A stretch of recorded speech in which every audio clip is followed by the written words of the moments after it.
আসসালামু আলাইকুম। সংবাদে আপনাদের সবাইকে স্বাগত। সংবাদ শিরোনাম। উপদেষ্টা পরিষদে ইসি সংশ্লিষ্ট 2 আইন অনুমোদন, মামলা হওয়া আসনের সীমা ঠিক হবে আদালতের রায়ে।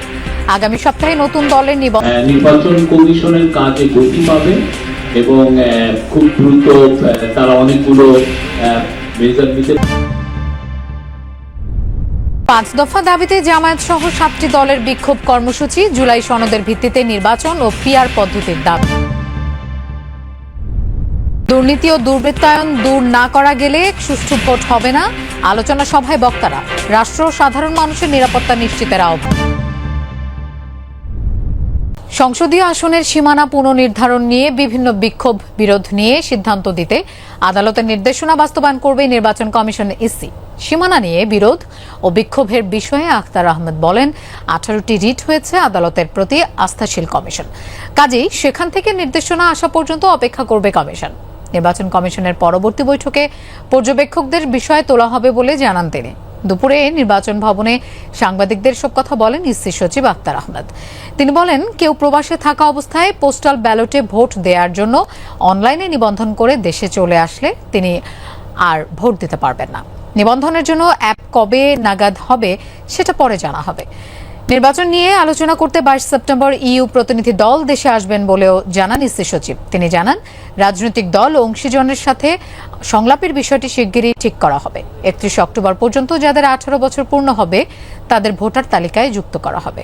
আজকে পর্যন্ত 14টা রিট হয়েছে বিভিন্ন জায়গা সম্পর্কে। এখন যেটা আদালতের এখতিয়ারাধীন বিষয়ে আমার মনে হয় যে কথা বলার এখতিয়ার, এটা সাবজুডিস হবে, আমার কথা বলার এখতিয়ার। আদালতে বিষয়টার প্রতি আমাদের যারা রিট করেছেন তারাও আদালতের প্রতি আস্থাশীল, আমরাও আদালতের প্রতি আস্থাশীল। কাজে সেইভাবে এই জিনিসটা আদালত থেকে সিদ্ধান্তটা আসুক, সেই পর্যন্ত আমাদেরকে একটু অপেক্ষা করতে হবে। নির্বাচন কমিশনের 2টি আইন সংস্কারের বিষয়ে সিদ্ধান্ত নিয়েছে অন্তর্বর্তী সরকার। বৃহস্পতিবার উপদেষ্টা পরিষদের বৈঠকে এই সিদ্ধান্ত হয়। এদিকে মোট 77টি গুরুত্বপূর্ণ সংস্কারের মধ্যে 24টি বাস্তবায়ন ও 14টি আংশিক বাস্তবায়ন হয়েছে বলে জানিয়েছেন প্রধান উপদেষ্টার প্রেস সচিব শফিকুল আলম।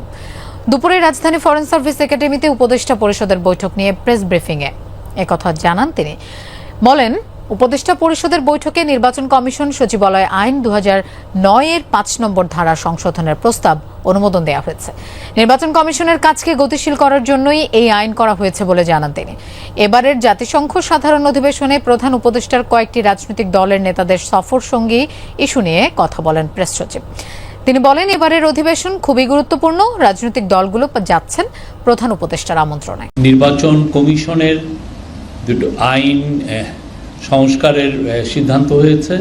2টো আইন প্রস্তাবের কারণে যেটা হবে যে ইলেকশনের আগে নির্বাচন কমিশনের কাজে গতি পাবে এবং খুব দ্রুত তারা অনেকগুলো মেজার নিতে পারবেন। 77টি অতি গুরুত্বপূর্ণ সংস্কারের মধ্যে 24টি অলরেডি বাস্তবায়িত হয়েছে।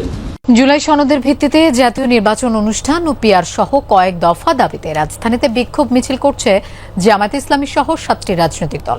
5 দফা দাবিতে জোহর নামাজের পর বায়তুল মোকাররমের উত্তর গেটে বিক্ষোভ মিছিল করে ইসলামী আন্দোলন বাংলাদেশ।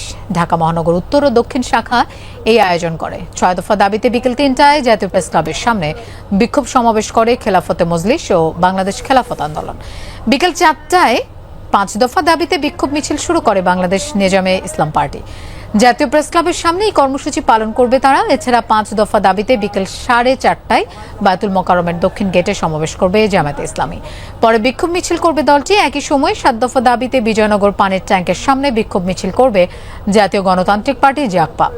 এছাড়া 5 দফা দাবিতে আসরের পর বায়তুল মোকাররমের উত্তর গেটের সামনে বিক্ষোভ মিছিল করবে বাংলাদেশ খেলাফতে মজলিস। বিক্ষোভ মিছিলে প্রধান অতিথি থাকবেন দলটির আমির মাওলানা মোহাম্মদ মামুনুল হক। রাজনীতি ও নির্বাচনের ক্ষেত্রে দুর্নীতি দূর করতে না পারলে গণতান্ত্রিক প্রক্রিয়া পুনর্গঠন হবে না, একথা বলেছেন সুশাসনের জন্য নাগরিক সুজন সম্পাদক বদিউল আলম মজুমদার।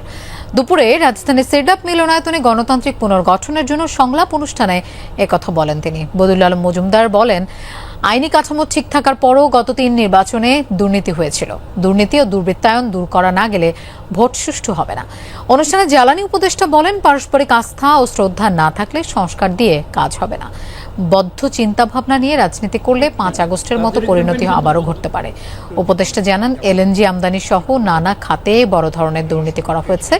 ৩ মন্ত্রণালয় থেকে ৪৫,০০০ কোটি টাকা বাঁচানো সম্ভব হয়েছে। একই অনুষ্ঠানে বিএনপি নেতা ডক্টর মঈন খান বলেন, রাষ্ট্রের নিরাপত্তার আগে সাধারণ মানুষের নিরাপত্তা নিশ্চিত করতে হবে। প্রথাগত পদ্ধতি থেকে বের হয়ে ভবিষ্যতের দিকে তাকিয়ে দেশকে গড়তে হবে। আমরা যদি এই দুর্নীতির ব্যাপক বিস্তার যদি আমরা রোধ করতে না পারি, তাহলে আমাদের যে সুষ্ঠু নিরপেক্ষ নির্বাচন নিশ্চিত করতে পারবো না এবং একই সাথে গণতান্ত্রিক উত্তরণও হবে না। নীতির কাজ হচ্ছে দুর্নীতি বন্ধ করা, কিন্তু এদেশে আইন করে নীতি করে দুর্নীতি করা হচ্ছে। প্রজন্মের প্রতি বিশ্বাস আছে যে তারা সত্যিকারভাবে তাদের যে ইকুইপমেন্ট কিন্তু বন্দুক নয়, তাদের ইকুইপমেন্ট হচ্ছে বই আর লাইব্রেরি আর ইন্টারনেট। নির্বাচনকে সামনে রেখে কেউ যদি পরিস্থিতি অস্থিতিশীল করতে চায়, তাদেরকে রাজনৈতিকভাবে ক্ষতিপূরণ দিতে হবে, এই মন্তব্য করেছেন বিএনপির স্থায়ী কমিটির সদস্য আমির খসরু মাহমুদ চৌধুরী। দুপুরে রাজধানীর মহানগর আবাসিক এলাকায় গণ অধিকার পরিষদের সভাপতি নুরুল হক নূরের শারীরিক অবস্থার খোঁজ নিতে তার বাসায় যান বিএনপির এই নেতা। পরে তিনি জানান, আলোচনার টেবিলে সব বিষয়ে ঐকমত্য হওয়ার কথা নয়, তবে জনগণের উপর আস্থা থাকলে রাজনৈতিক দলগুলোর নিজস্ব ভাবনা নিয়ে তৃণমূলে যেতে হবে বলেও মন্তব্য করেন আমির খসরু। বিএনপি রাজনীতিতে স্থিতিশীলতা চায় জানিয়ে আমির খসরু বলেন, নির্বাচিত সরকারের অনুপস্থিতিতে যে জবাবদিহিতা থাকে না, নূরের উপর হামলার ঘটনা সেটাই প্রমাণ করে। নির্বাচনের সাথে কোন পার্টির কি দাবি দেওয়া, এটা কোনো সম্পর্ক নাই। তাদের দাবি দেওয়া থাকতেই পারে, সেই দাবি দেওয়া নিয়ে তারা জনগণের কাছে যেতে হবে, জনগণের ম্যান্ডেট নিয়ে সংসদে আসবে, পাশ করতে পারবে। কেউ যদি অস্থিতিশীল করতে চায়, তাদেরকে রাজনৈতিকভাবে এটার জন্য ক্ষতিপূরণ দিতে হবে। সরকার পতনের আগেই প্রধান উপদেষ্টার দায়িত্ব নিতে ডক্টর মোহাম্মদ ইউনূসকে প্রস্তাব দেওয়া হয়েছিল। ট্রাইব্যুনালে দেয়া অবশিষ্ট জবানবন্দিতে কথা জানিয়েছেন বৈষম্য বিরোধী ছাত্র আন্দোলনের অন্যতম সমন্বয়ক এবং এনসিপির আহ্বায়ক নাহিদ ইসলাম। সাক্ষ্যতে তিনি আরও জানান, আন্দোলন প্রত্যাহারে চাপ প্রয়োগ করতেই নেওয়া হয়েছিল আয়নাঘরে। জিজ্ঞাসাবাদের নামে চালানো হয় অকথ্য নির্যাতন, দেওয়া হয় গুমের হুমকি।